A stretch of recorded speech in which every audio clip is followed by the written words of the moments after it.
हम यही उम्मीद करेंगे कि इलेक्शन कमीशन पूरी इम्पार्शियलिटी से, डिस्ट्रिक्ट एडमिनिस्ट्रेशन, पुलिस पूरी इम्पार्शियलिटी से अपना काम करेंगे।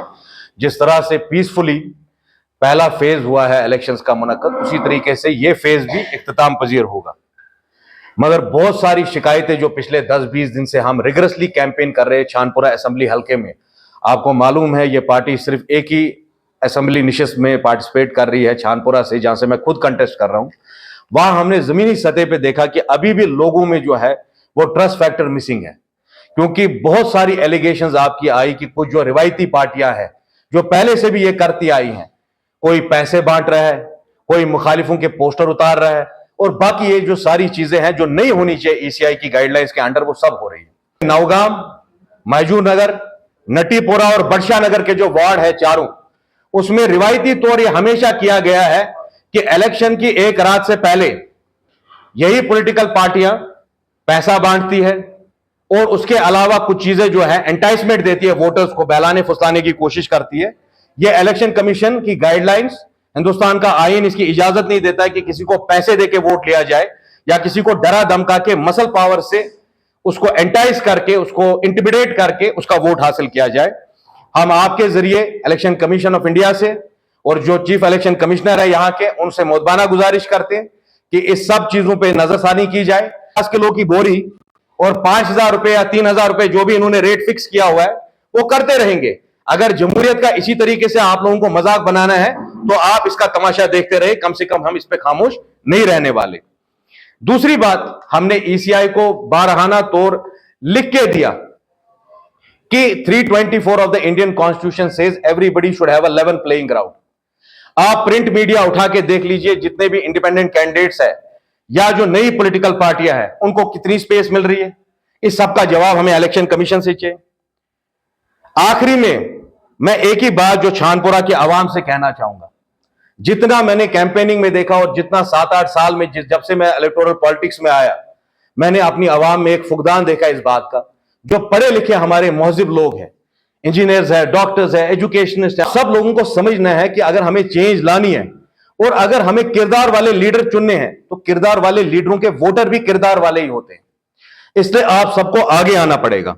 मैं मोदबाना गुजारिश करता हूं अपने 3 वार्ड्स, बागात बरजुला से, हैदरपुरा से, छानपुरा से, नटीपुरा से और रावलपुरा की जो हमारी तुम्हारे सारे जो इलाका जात आते हैं, कई सौ मोहल्ले हैं इन एक वार्ड्स में, तो हम उन सब से यही मोदबाना गुजारिश करते हैं कि वो सब लोग निकले, अपने एतमाद का इजहार करें। जो भी कैंडिडेट उनकी नजर में उनके वोट का मुस्तहिक है उसको कामयाब करने की कोशिश करिए। देखिए, हम सब लोगों को यह मालूम है कि 5 अगस्त 2019 से पहले हमने अपनी जिंदगी में यह दस्तावेज कभी नहीं देखा था। आज बड़े बड़े कैबिनेट मिनिस्टर दरवाजों पे जा रहे हैं लोगों के। काश कि वो लोगों के एहसासात, उनके जज्बात की अक्कासी करते, आज उनको घर से घर नहीं जाना पड़ता। जो मेरी कॉन्स्टिट्यूंसी में हमारे और हरीफ है, एक तो फारूक साहब की पार्टी के, फारूक साहब खुदा रहा 5 बारी कश्मीर के चीफ मिनिस्टर रह चुके हैं। आज तक कोई विजन डॉक्यूमेंट हमने क्यों नहीं देखा? मैं खुद 35 साल का हूं, आज तक मैंने अपनी जिंदगी में उस पार्टी का कोई विजन डॉक्यूमेंट नहीं देखा है। न कभी उनने मसले कश्मीर पे बात की। 370-35 की जो बातें आज तक बोलते थे, क्या किया उन्होंने उसको सेफ गार्ड करने के लिए? वो अवाम उन्नास के सामने रख दे वो सारी चीजें। आप याद रखिए, हर सियासतदान बुरा नहीं है। जिस तरह आपके माशरे में हर आदमी बुरा नहीं है, जब सब इंजीनियर बुरे नहीं हो सकते, जब सब डॉक्टर बुरे नहीं हो सकते, तो हर सियासतदान किस तरह बुरा होगा? और हमें सियासतदानों से ज्यादा एक लीडरशिप की आज जरूरत है। उस लीडरशिप की जरूरत है जो अपने आइडियोलॉजिकल कमिटमेंट पे साबित कदम रहे। कम से कम मेरी पॉलिटिकल पार्टी ने तो अगस्त 2022 में ही, जब ये बनी उसके 1 हफ्ते के बाद ये कहा कि बीजेपी से हमारा कभी भी कोई इतिहाद नहीं हो सकता है। आज जितने भी आपके कैंडिडेट छानपुरा में है, चाहे फारूक साहब की पार्टी है तो वाजपेयी के वक्त उन्होंने अलायंस किया, अल्ताफ बुखारी तो कल तक भी इन्हीं के साथ थे, महबूबा मुफ्ती तो क्रिएशन ही बीजेपी की है। तो कम से कम छानपुरा की आवाम को आज सोच समझ के एक फैसला करना है 25 तारीख के दिन। मैं उम्मीद करूंगा बाद नमाज फजर अपने अहले खाना को लेके आपस में मुशावरात मशवरा करके आप सोचेंगे कि इस बार हमें क्या करना है। ये जो आगे का फैसला आपके सिर्फ 5 साल का नहीं है, यह हमारे किरदार का भी सबूत है। बहुत ऐसे वक्त आते हैं कि कौम को लीडरों की जरूरत होती है। अब यह फैसला कश्मीर की आवाम को करना है कि किस तरह के हमें लीडर चाहिए। क्या हमें किरदार वाले लीडर चाहिए या वैसे ही लीडर चाहिए कि जब बुलडोजर आए तो लीडर घर में छुपे रहे? क्या हमें किरदार वाले लोग चाहिए, आइडियोलॉजिकली रोबस्ट चाहिए, वो लोग चाहिए जो दुश्मनों से मुकाबला करे, या वो लोग चाहिए जो दुश्मनों के साथ बैठ जाए? हमें यह नहीं भूलना चाहिए कि 2014 में कश्मीर की एक पॉलिटिकल पार्टी थी, उन्होंने वोट मांगे बीजेपी को रोकने के लिए और फिर जाके बीजेपी की गोद में बैठ गए।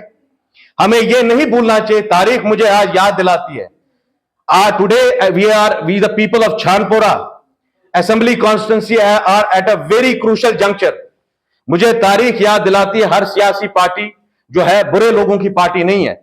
मौलाना असद मदनी रहमतुल्लाह अलैह आसाम में खड़े हुए स्टेज पे बैठे थे और उनके साथ उस वक्त के chief minister Tarun Gogoi stage पे थे। उन्होंने कहा, गोगोई हमारे जज्बात, हमारे एहसासात की कदर करिए, अगर नहीं होगा तो कांग्रेस को हम ब्रह्मपुत्रा में बहा देंगे। और AUDF पार्टी का इनेकाद हुआ आसाम में। आप मत भूलिए, आजादी की जंग के बाद 47 के बाद दो ऐसी जमातें थी, अकलियतों की, माइनॉरिटी की, मुसलमानों की, मजलिस इत्तेहादुल मुस्लिमीन हैदराबाद में और केरला मुस्लिम लीग केरला में। मौलवी इस्माइल साहब की कुर्बानियों को हम नजरअंदाज नहीं कर सकते।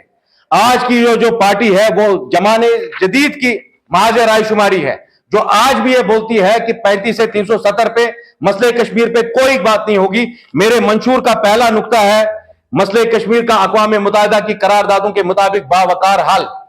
हमारे नौजवानों का हमेशा से गिला रहा है कि हमारे लीडर जो है वो कमजोर पड़ जाते हैं, वो जेलों से डर जाते हैं। ये वाहिद कश्मीर की एक जमात है जिसने पहले दिन से कहा है कि जेल जाना यूसुफ अलैहिस्सलाम की सुन्नत है। हम अपने दस्तार को नहीं बेचेंगे, हम अपनी पगड़ी को नहीं बेचेंगे, हम लोगों की इज्जत और बका और अपनी कौम की इज्जत और वकार के लिए आखिरी दम तक लड़ेंगे। मैं आखिर में अपील करना चाहता हूं शानपुरा के तमाम वोटर से, बिलखसूस हमारे पढ़े लिखे नौजवानों से, हमारे जनो मर्द से, हमारी माओं से, हमारी बहनों से, कि इस वक्त इस बार घर पे नहीं बैठना। मेरे लिए पानी तुम हो, तुम्हारा एतमाद मेरा पानी है। आज हम इस जंग के मैदान में लड़ रहे हैं, दूर दूर तक कोई आपकी आवाज उठाने वाला नहीं है। कोई मुझ पे ये इल्जाम नहीं लगा सकता है कि मैं किसी की बी और सी टीम हूं, क्योंकि मेरी सियासत में कोई मुनाफिकत नहीं है। मैं आप सब लोगों से यही कहना चाहता हूं कि भाई, history will always be written and today we are at a historical juncture. Chandpura would either create history or it will be remembered for a historical mistake. बेशक इस इलेक्शन में हम सिर्फ एक ही सीट जीते हैं, but it takes one man to start a revolution. मैं उम्मीद करूंगा चांदपुरा के अवाम से, मैं मोदबाना गुजारिश करूंगा, अगर आपको वैसे लीडर चाहिए जिनकी रीढ़ की हड्डी मजबूत हो, जो जेलों से ना डरे, 25 सितंबर के दिन बाद नमाज फजर मैं उम्मीद करूंगा आप अपने अहले खाना के साथ निकलेंगे। आज सीरियल नंबर 8 पे मोहर लगा के एक ऐसे कैंडिडेट को कामयाब करेंगे जो बेदाग है, जिसने हमेशा कश्मीर और कश्मीरियों के हकूक की नुमाइंदगी की। मैं वही उम्मीद अपनी कौम से रखूंगा।